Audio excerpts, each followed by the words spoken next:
தணிகை குழு வந்து சென்ட்ரல் கவர்மெண்ட்டோடது. ஒரு 15 நாள் முன்னாடிக்குள்ளே ஒரு சில ரெப்ரசன்டேஷன், ஏன்னா அவங்க வந்து நிறையா சிஸ்டம் மாற்றிட்டே இருக்கிறாங்க. ஸோ நாங்கள் எங்களுடைய சிரமங்களை இப்போ வந்து ஒரு மாதம் முன்னாடி வந்து பேன் இண்டியா படங்கள் எடுக்கிறதுக்கு வந்து ஒரே நேரத்தில் அத்தனை மொழிகள்லையும் சென்சார் பண்ணுற மாதிரி ஒரு சூழ்நிலையை கொண்டு வந்து அதை அறிவிச்சிருக்காங்க. அது வந்து ஒரு திட்டம் வந்து கொண்டு வரும்போது அது ஆரம்ப ஸ்டேஜில் வந்து கொஞ்சம் வந்து சிரமப்பட வேண்டியது இருக்குது. ஏன்னா இதனால் எங்களுக்கு தயாரிப்பாளர்களுக்கு என்ன பிரச்சனைனா, இது வந்து தயாரிப்பாளர்கள் மட்டும் கிடையாது, இயக்குநர்கள் வந்து அதை நேர சூழ்நிலையை கருதி அவங்க சீக்கிரம் முடிக்கணும். ஏன்னா கடைசி நேரத்தில் சென்சாரை பண்ணிவிட்டு எல்லாருடைய ப்ரெஷரையும் இருந்தது. ஏன்னா இன்றைக்கி வந்து புக்கிங் வந்து ஒரு வாரம் முன்னாடி ஓப்பன் பண்ண வேண்டியது இருக்குது. சென்சார் சர்டிஃபிகேட் வந்தால் தான் புக்கிங் ஓப்பன் ஆகணும். இப்போ வந்து சிங்கப்பூருக்கு எங்கள் ஃபாரினில் ரிலீஸ் பண்ணணுன்னா 21 நாளைக்கு முன்னாடி சென்சார் பண்ண வேண்டியது இருக்குது. சிங்கப்பூரில் ஒரு கண்ட்ரிக்கு ஒரு சட்டத்திட்டங்கள் இருக்குது. ஸோ தயாரிப்பாளர்கள் வந்து நம்ம வந்து இயக்குநர்கள்ட்டே வந்து அதை வந்து வேகப்படுத்தி கொஞ்சம் முன்னாடி கொடுங்க, இந்த டைம் ஃப்ரேம் வரும். அதை மாதிரி ஒரு சூழ்நிலையில் இப்போ நடந்துகிட்ருக்கு. ஏன்னா சென்சார் போர்டு எடுக்கிற சட்டத்திட்டங்கள் வந்து இன்றைக்கி சமுதாயத்தை எந்த அளவுக்கு பாதிக்கும் எல்லாத்தையும் பார்த்து தான் அவங்க அந்த சர்டிஃபிகேட் கொடுக்குறாங்க. அது இல்லாத பட்சத்தில் அதை ஹோல்டு பண்ணுறாங்க. அது ஏதாவது பிரச்சனைக்குள்ள படங்களாக இருந்தால் ஹோல்டு பண்ணுறாங்க. அதை வந்து அது 100% வந்து தயாரிப்பாளருக்கு பெரிய பாதிப்பு இருக்குது. அது வந்து இயக்குநர்கள் அவங்க வந்து தயாரிப்பாளர்களை எண்ணி வந்து அவங்க அதை வந்து சரி பண்ணாங்கன்னா கரெக்டாக இருக்கும். 2 படங்களில் வந்து ஒரு படம் கோர்ட்டில் இருக்குது, இன்னொன்று வந்து முடிஞ்சதாக கேள்விப்பட்டோம். அது சீக்கிரம் வந்து இந்த விஷயத்திலேயே கோர்ட்டில் என்ன சொல்லியிருக்காங்க ஜனநாயகன் தரப்பு அப்படின்னா, சென்சார் போர்டு சொன்ன சேஞ்சஸை நாங்கள் வந்து பண்ணிட்டோம், யூஏ வாங்குறதுக்கு நாங்கள் ஒத்துக்கிட்டோம். குறிப்பாக 27 கட்ஸ் சொன்னாங்க, அது எல்லாத்தையுமே நாங்கள் மாற்றிட்டோம் அப்படின்னு சொல்கிறாங்க. அதுக்கு பின்னாடியும் நாங்கள் 9 நாளாக அதுக்காக நாங்கள் வெயிட் பண்ணியிருந்தோம். எந்த ரெஸ்பான்ஸும் இல்லாமல் 5ஆம் தேதி இரவு தான் அதுக்கான அந்த மெயில் வந்துச்சு அப்படின்னு சொல்கிறாங்க. இந்த கால தாமதம் ஏன் இருக்கும் அப்படின்னு நினைக்கிறீங்க? உண்மையே சொல்ல போனால் சார், அது வந்து அவங்களுக்குள்ள மெயில் கான்வர்சேஷனில் இருக்குது. நாங்கள் அதில் வந்து இப்போ வந்து அது தெரியாத ஒரு சூழ்நிலையில் இருக்கோம். இருக்கக்கூடிய தகவல் 27 கட்டு வந்து சொல்லியிருக்காங்க, அதை மாற்றம் நாங்கள் வந்து பண்ணிட்டோம்னு சொல்கிறாங்க. இருந்தபோதும் இந்த மாதிரி இருக்கிறது எந்த அளவுக்கு தயாரிப்பாளருக்கு ஒரு பெரிய சுமையை ஏற்படுத்தும்? இதுக்கான காரணம் என்ன? ஒரு விஷயம் மட்டும் நான் சொல்கிறேன் சார், தயாரிப்பாளருக்கு பெரிய சுமை தான் சார். ஆனால் அதில் என்ன இந்த படத்துடைய பிரச்சனைகளுக்கு என்னங்கிறது எங்களுக்கு ரொம்ப அதோடைய டீட்டெயிலாக தெரியாது. ஏன்னா இவங்க ஒத்துக்கிட்டேன்னு சொல்கிறாங்க, அப்படின்னா அவங்க ஏன் கொடுக்கலங்கிறத அவங்க தான் விளக்கம் கொடுக்கணும். எங்களுக்கு உண்மையாகவே அதை பற்றி தெரியல. சங்கத்தில் வந்து போட்டியிடுறீங்க, தலைவராக இருந்திருக்கீங்க 2 முறை, அதனால அது வந்து கேட்குறேன். ஏன்னா இதெல்லாம் நீங்கள் வந்து ஒரு சங்கமாக ஏன் இனிஷியேட்டிவ் எடுக்கிறீங்களா? அதுக்கான முயற்சிகள் நடந்ததா இல்லை எடுப்பீங்களா? சங்கமாக நாங்கள் வந்து சென்சார் போர்டுக்கு ரெகுலராக சென்சார் போர்டு மட்டும் இல்லை sir, any regulations from the government வந்து நாங்கள் ரெப்ரசன்ட் பண்ணி ஆகணும், ரெப்ரசன்ட் பண்ணுவோம். நாட் ஓன்லி சென்சார், இதுக்கும் டாக்ஸேஷன் இருக்குது, நிறைய டிபார்ட்மெண்ட்ஸ் இருக்குது. அதில் எல்லாத்தையும் ரெப்ரசன்ட் பண்ணுறது தான் சங்கத்துடைய வேலை அந்த இதில். ஆனால் அது இன்டர்னலாக என்னென்ன ஒரு படத்துக்குள்ள பிரச்சனையை வந்து இண்டஸ்ட்ரி பிரச்சனை கிடையாது. நாங்கள் இண்டஸ்ட்ரி பிரச்சனையாக சங்கம் வந்து எல்லாத்தையும் பேசுவோம். ஒரு படத்துக்குள்ள பிரச்சனை ஒரு இண்டிவிஜுவலோட பிரச்சனை, அதை நாங்கள் வந்து ரிக்வெஸ்ட் பண்ணுவோம். ஆனால் நாங்கள் வந்து அதோட சுமை வந்து தயாரிப்பாளருக்கு மட்டும்தான். அது வந்து நாங்கள் வந்து ஆணிதரமாக ஒத்துக்கிறோம். ஏன்னா இதில் பாதிப்புகள் வந்து நான் எடுத்த ஃபுட்டேஜ் போகலைங்கிறது வந்து ஒரு க்ரியேட்டிவ் பார்ட்லேருந்து போயிடுது சார். ஆனால் இன்வெஸ்ட்மெண்ட் பார்ட்லேருந்து ஒரு ப்ரொடியூசருக்கு மிகப்பெரிய பாதிப்பு இருக்குது. நாள் தள்ளுனாவே பாதிப்பு அதிகமாக தான் இருக்குது. ப்ரொடியூசர் தாங்க, ப்ரொடியூசரு. நீங்கள் வந்து பாயிண்ட் அவுட் பண்ணி இப்படி கேட்கணுன்னா நம்ம வந்து அதை பேசணும், அது வேறு மாதிரி போயிடும் சார். அது கிடையாது, அது வேறு மாதிரி போயிடும். அவரை பற்றி பேசலை, எல்லா ப்ரொடியூசரும். நானே விஜய் சார் வச்சு படம் பண்ணேன், அதே சென்சார் இஷ்யூஸ் எனக்கும் வந்துச்சு, நானும் ஃபேஸ் பண்ணேன். ஓகேங்களா? அது வந்து அது என்ன இண்டிவிஜுவல் பிரச்சனைங்கிறது நம்மளுக்கு தெரியும். அதனால வந்து இதை வந்து நம்ம வந்து வேறு மாதிரி எடுத்துகிட்டு போனோன்னா அது கிடையாது சார். உண்மையாகவே அதில் எதுவுமே கிடையாது. இது படத்துக்குள்ளே இருக்கிற சீன் பிரச்சனைகள் இருந்திருக்குங்கிறது என்னுடைய எண்ணம். ஏன்னா அவங்க சும்மா வந்து ஒரு படத்தை வந்து நிப்பாட்டிட மாட்டாங்க சார். எனக்கு தெரிஞ்சு சென்சார் போர்டு சும்மாலாம் நிப்பாட்டிட மாட்டாங்க. அதில் என்ன இருக்குங்கிறது அவங்க பார்த்தா அந்த கமிட்டிக்கு மட்டும்தான் தெரியும். அதில் இருக்க விளக்கங்கள் அவங்களுக்கு மட்டும்தான், அது வெளியில் ஷேர் பண்ண மாட்டாங்க. எவ்ரிதிங் அது வந்து ஒரு ஏன்னா ஒரு படம் முடிஞ்ச உடனே கட்டு கொடுத்து முடித்த உடனே அதை கட்டை திருப்பி பார்ப்பாங்க. கட்டு கொடுத்து பார்த்த உடனே அதை நம்ம வந்து அதோடைய காப்பி இன்னொன்று கொடுக்கணும், கட் பண்ணி ஒரு காப்பி படம் ஃபுல்லாக கொடுக்கணும். அதை சீல் வச்சு உள்ளே வச்சுப்பாங்க. அவங்க சென்ட்ரல் கவர்மெண்ட்டில் ஒரு காப்பி இருக்கும். நீங்கள் இது பண்ணது இது வந்து ப்ரொசீஜர். இந்த ப்ரொசீஜரை வந்து எல்லாருக்குமே தான் சமம் தான், அதில் ஒன்றும் இது கிடையாது. இதில் இருக்க பிரச்சனைகள் உள்ளே இருக்க என்ன பிரச்சனைகள் கொடுத்தேன் கொடுக்கலைங்கிறது வந்து அவங்களுக்கு மட்டும்தான் தெரியும். சொல்லப்படுறது 2 முறை நீங்கள் ஜெயிச்சு வந்துட்டீங்க. ஆனால் இந்த 3வது முறை வந்து இவ்வளோ போட்டி ஏன்? ஏன்னா நீங்கள் அப்போ வந்து நிறைய பேர் நிறைய குற்றச்சாட்டு வைக்கிறாங்க. அதெல்லாம் வந்து நீங்கள் எப்படி அதை கடந்து போக போகிறீங்க? ஏன்னா குற்றச்சாட்டுகள் நீங்கள் சொன்னீங்கன்னா அதை கடக்கிறதுக்கு நான் சொல்கிறேன். 2 முறை போட்டிங்கிறது இந்த வாட்டி என்ன சூழ்நிலைகள் வந்து ஒரு வருட கால சங்கத்துடைய செயல்பாடுகளில் பார்க்கும்போது இருக்குது. இன்னொன்று வந்து போட்டிகள் வந்து எப்போவுமே வந்து ஒரு தேர்தல்னு வந்துட்டால் எல்லா அமைப்பில் எல்லாருமே நண்பர்கள் தான். ஆனால் போட்டின்னு வந்து அது வரும், தேர்தலுங்கிறது போட்டியாக தான் வந்து வரும். அதை வந்து எங்களுக்குள்ளே இருக்கிற ஒரு ஸ்ட்ரென்த்தை வந்து நாங்கள் பார்த்துக்குறோம், அவ்வளோதானே தவிர 3வது வாட்டி நிற்கிறதுக்குள்ளது வந்து நிறையா விஷயங்கள் இன்னும் இருக்குது. ஏன்னா நான் எக்ஸாம்பிள் வந்து உதாரணத்துக்கு வந்து பையனூரோட இடம் வந்து இப்போ தமிழ்நாடு முதலமைச்சர் வந்து ஜிஓ பாஸ் பண்ணி கொடுத்தாங்க. அது வீடு கட்டும் திட்டம் ஒன்று பெண்டிங் இருக்குது. சில இது வந்து இதில் இருக்குது. அதை வந்து கொஞ்சம் முழுமையாக்கணும். இருக்கிறவங்களுக்கு வீடு கட்டி கொடுக்க வேண்டியது இருக்குது. பெப்சியோட ஒரு பிரச்சனைகள் நிறையா தயாரிப்பாளர்கள்கிட்ட இருக்குது. அது வந்து ரொம்ப அதிகமாக போய்கொண்டு இருக்குது. அது பெப்சியோட பிரச்சனைகள். அதை வந்து கொஞ்சம் வந்து நம்ம இருந்து அது பண்ணணுன்றத எண்ணத்தில் நம்ம 3வது வாட்டி நிற்கிறேங்க. சுரேஷ் காமாட்சி வந்து ஓப்பனாகவே உங்களுக்கு பெரிய குற்றச்சாட்டு வச்சார். அது நீங்கள் விளக்கமும் கொடுக்கல. ஏன்னா அவர் என்ன சொன்னார்னா, இப்போ இருக்கிற மெம்பர்ஸ்லாம் வந்து சரியாக ஒரு வழிநடத்த மாட்டாங்க, அவங்க சைடில் வந்து பார்த்தீங்கன்னா அவங்க மட்டும் சேஃப்டியாக இருக்காங்கன்னு சொல்கிறார். அது ஏதாவது விளக்கம் கொடுங்க. இல்லை சார், என்னென்னது ஸ்பெசிஃபிக்காக என் பேரை சொல்லி சொன்னாரா? சங்கம்னு சொன்னாரா? சங்கம் தானே சொன்னார். அது சொல்கிறேன் சார். அவரும் நடப்பு தயாரிப்பாளர் சங்கம்னு ஒரு சங்கத்தில் பொறுப்பாக இருந்தார். அப்போல்லாம் பேசாதவர் இன்றைக்கி அதை விட்டு வந்தோடனே நம்மள்கிட்ட பேசுகிறார். சங்கமாக அதில் நிறையா சங்கம் வந்து எல்லாமே பேசிகிட்டு இருக்கோம். திரையரங்கு உரிமையாளர் அசோசியேஷனோட நாங்கள் பேச்சுவார்த்தைகள் பண்ணி சிறு முதலீட்டு படங்களுக்கு கண்டிப்பாக தேட்டர் கொடுக்கணும் அப்படின்னு சொல்கிறோம். அளவு வந்து கூட்டம் வர்றதை பொறுத்து அவங்க கொடுக்குறாங்க. ஆனால் ஒரு முக்கியமான இதில் இருக்கும். இதில் வந்து நிறையா ரொம்ப டீட்டெயில் விஷயங்கள் நிறையா இருக்குது. ஏன்னா இன்றைக்கி ஓடிடி தளங்களோட பிரச்சனைகள் அதுக்குள்ளே அடங்கி இருக்குது. திரையரங்குகள் வந்து 8 வாரம் வந்து கொடுக்கணும்னு சொல்லி கேட்டிருக்காங்க. நாங்கள் வந்து 4 வாரத்தில் போடணும்னு பேசிக்கிட்டு இருக்கோம். ஏன்னா நாங்கள் முதலீடு பண்ணுறோம். திரையரங்குகளில் இன்றைக்கி படம் ரிலீஸ் ஆனால் 1 வாரம் 2 வாரத்துக்கு அதிகபட்சம் பெருசாக போனால், பெரிய படங்கள் வந்து பெருசாக ஓடுது. சிறு படங்கள்லாம் 1 வாரத்தில் எடுத்துடுறாங்க. நிறையா படங்கள் வர்றதுனால ஓடிடி நாங்கள் எவ்வளோ சீக்கிரம் கொடுக்குறோமோ எங்களுக்கு கொஞ்சம் மிச்சமாகும், நல்லா இருக்கும்ங்கிறதுக்காக நாங்கள் பேசுகிறோம். அவங்களுடைய பாதிப்பை வந்து 8 வாரம்னு கேட்டு பேசிகிட்டு இருக்காங்க. இந்த பேச்சுவார்த்தைகள் நடக்கிறதுல அது ஒரு பிரச்சனைகள் இருக்குது சார். அதில் இருக்குது திரையரங்கு பிரச்சனைகள் அதில் இருக்குது. அதான் தள்ளியிருந்த படத்தை ஒரு பிவிஆர்ல போட முடியாது, தமிழ்நாட்டில இருந்து வடநாட்டில இருந்து வந்து சொல்றாங்க.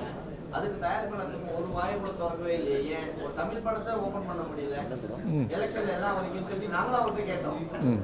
சுரேஷ் காமாட்சி கிட்ட நாங்க கேட்டது, உங்களுக்கு வடிக்கும் போது வந்து கேட்டீங்களா இதே மாதிரி எத்தனை படங்கள் போடல, அப்பயே எங்க போனீங்கன்னு கேட்டோம். அப்போ அவர் சொல்றது இதான். ஆனா இருந்தாலும் ஒட்டுமொத்தமா நம்ம தமிழ்நாட்டில் தான் இருக்கும். ஒரு வடநாட்டுல இருந்து வந்திருக்க பிவிஆர் சட்டம் போடுது, அதுக்கு வாயை மூடிட்டு தலையாட்டிட்டு இருக்குதா சங்கம், தயாரிப்பாளர் சங்கம்? சங்கம் இதெல்லாம் இல்லை சார். பிவிஆர் வடநாடு இதுன்னு வந்து நம்ம பிரிக்கக்கூடாது. ஏன்னா இங்கே இருக்க பிவிஆர் வடநாடாக இருந்தாலும் இங்கே இருக்கிற தியேட்டர் வந்து முன்னாடி வந்து நம்ம ஆட்களில் இருந்தது. அது வியாபாரம், அது வேறு சார். அவங்க வந்து அதோடைய ஓனர்ஷிப் கார்ப்பரேட்டுங்கிறது மாறிட்டு வருது.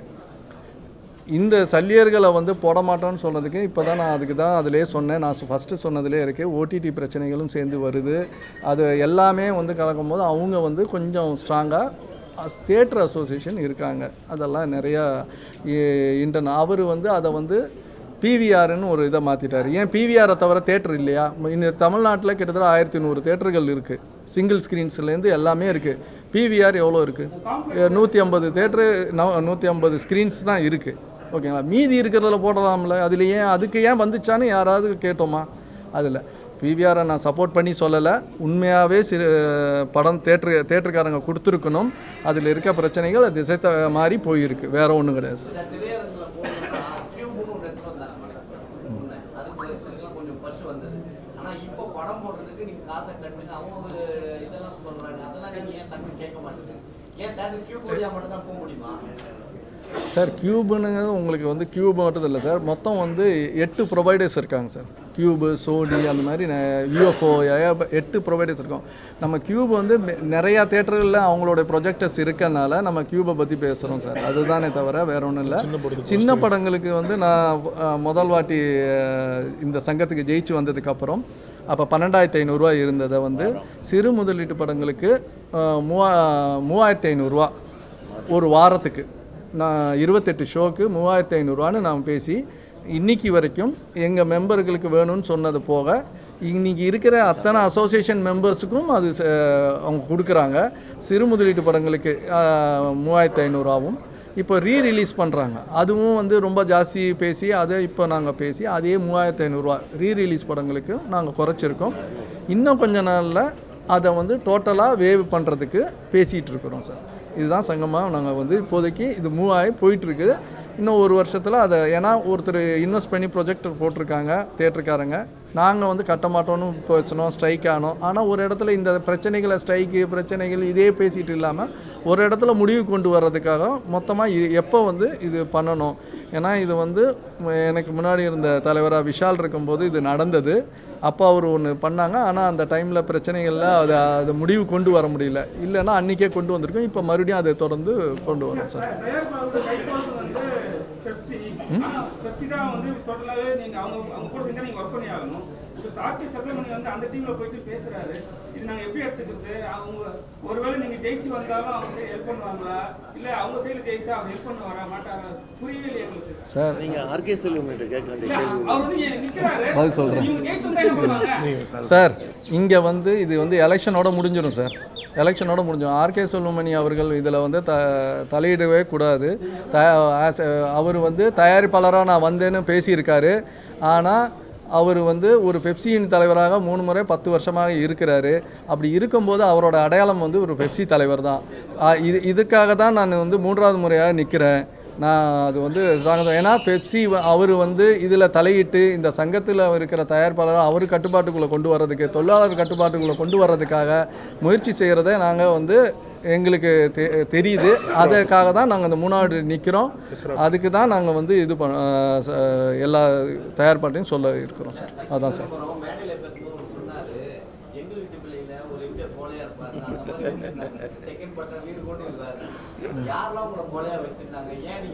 அது அவருடைய கருத்து, அவருடைய கருத்து அவர்கிட்ட கேளுங்க சார். சொன்னார்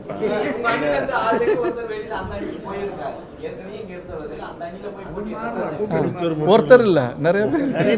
இல்லை அப்படி இல்லை, இல்லை சார், இல்லை அவரு ஒரு எக்ஸாம்பிள் சொல்கிறது வந்து அப்படி சொல்கிறாரு. நாகரிகம் கருதி நிர்வாகத்தில் வந்து நடக்கிற எல்லா விஷயத்துலையுமே நாங்கள் எல்லாரும் ஒற்றுமையாக இருக்கிறத வந்து கடைப்பிடிக்கும் போது கோலைங்கிற பேர் வந்துச்சுன்னா ஏற்றுக்கிறேன், ஓகேங்களா? ஏன்னா எதையுமே அசிங்கப்படுத்தக்கூடாது. ஒரு இன்றைக்கி வரைக்கும் அடுத்த ஜெயிச்சு நாங்கள் வரோமோ அவங்க வராங்களா, அடுத்த பாடி வர வரைக்கும் இப்போ இருக்கிறவங்க தான் நிர்வாகத்தில் நாங்கள் இன்னமும் இருந்துகிட்ருக்கோம். இன்னும் சங்கம் செயல்பட்டுக்கிட்டு தான் இருக்குது, சேர்ந்து தான் செயல்பட்டுக்கிட்டு இருக்கிறோம். அந்த டிசிஷன் வந்து துறைக்கு, இது வந்து தனிப்பட்ட முறையில் நாங்கள் எலெக்ஷனை ஃபேஸ் பண்ணுறோம் சார். அதுதான்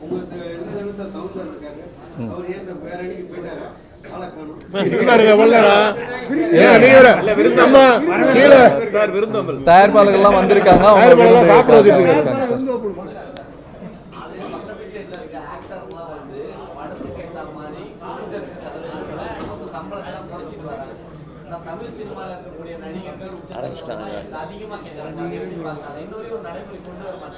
சார் கண்டிப்பாக குறைக்கணுங்கிறத நாங்களும் கேட்குறோம்.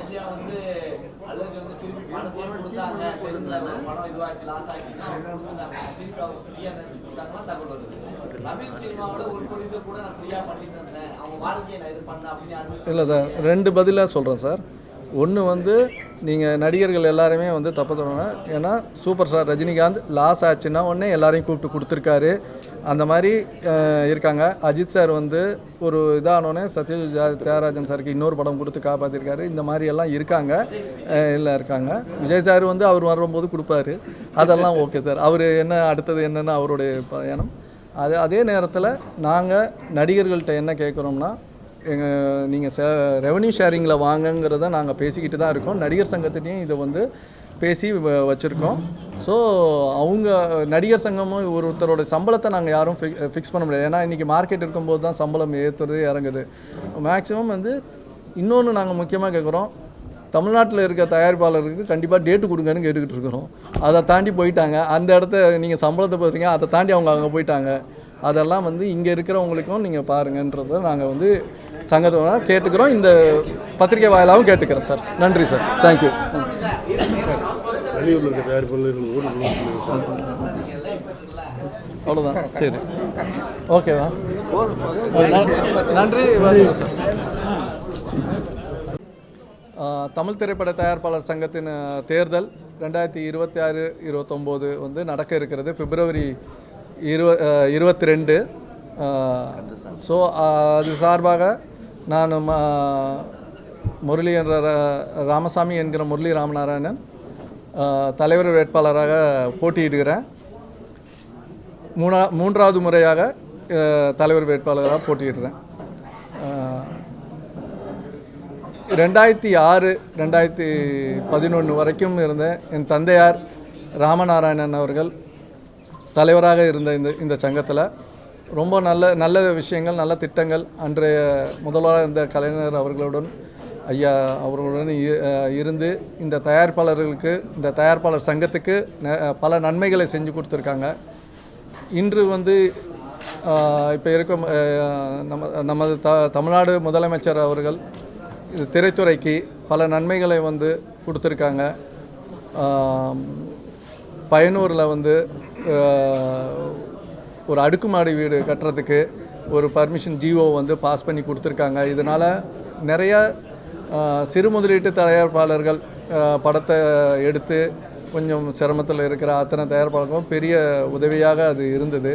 அது இல்லாமல் இன்று படப்பிடிப்பு வந்து வேறு மாநிலங்களுக்கு போய் தான் எடுத்துகிட்டு இருக்காங்க பெரிய பெரிய படங்கள் எல்லாருக்கும்.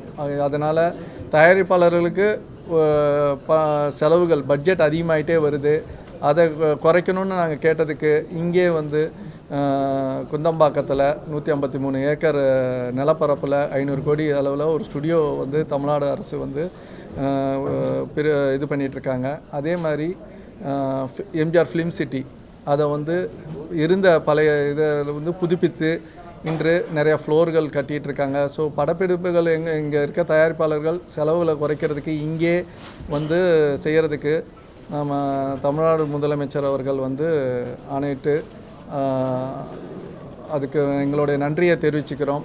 அதே மாதிரி வந்து சிங்கிள் விண்டோ சிஸ்டம் தமிழ்நாடு முழுக்கும் எங்கே படப்பிடிப்பு நடந்தாலும் சிங்கிள் விண்டோ சிஸ்டம் மூலமாக அவங்க வந்து பண்ணியிருக்காங்க.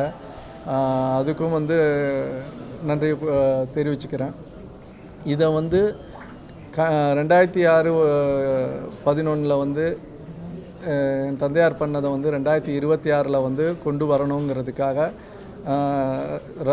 ராமநாராயணன் அணி என்ற பேரில் வந்து நாங்கள் வந்து ஆஃபீஸ் பேரர் மொத்தம் 7 பேரும் செயற்குழு உறுப்பினர்கள் 26 பேரையும் வந்து இங்கே வேட்பாளராக வந்து அறிமுக கூட்டம் நடத்தியிருக்கிறோம். இதுலேருந்து பிரச்சாரங்கள் வந்து ஸ்டார்ட் பண்ணுறோம். ஸோ இப்போ தயாரிப்பாளர்கள்ட்ட ஆதரவு கேட்டு பண்ண இருக்கிறோம். வெளி ஊரில் இருக்கிறவங்களுக்கு எல்லார்ட்டையுமே வந்து எங்களோட பிரச்சார பயணம் வந்து தொடங்கும். ஸோ அதுக்காக இந்த கூட்டம். நன்றி.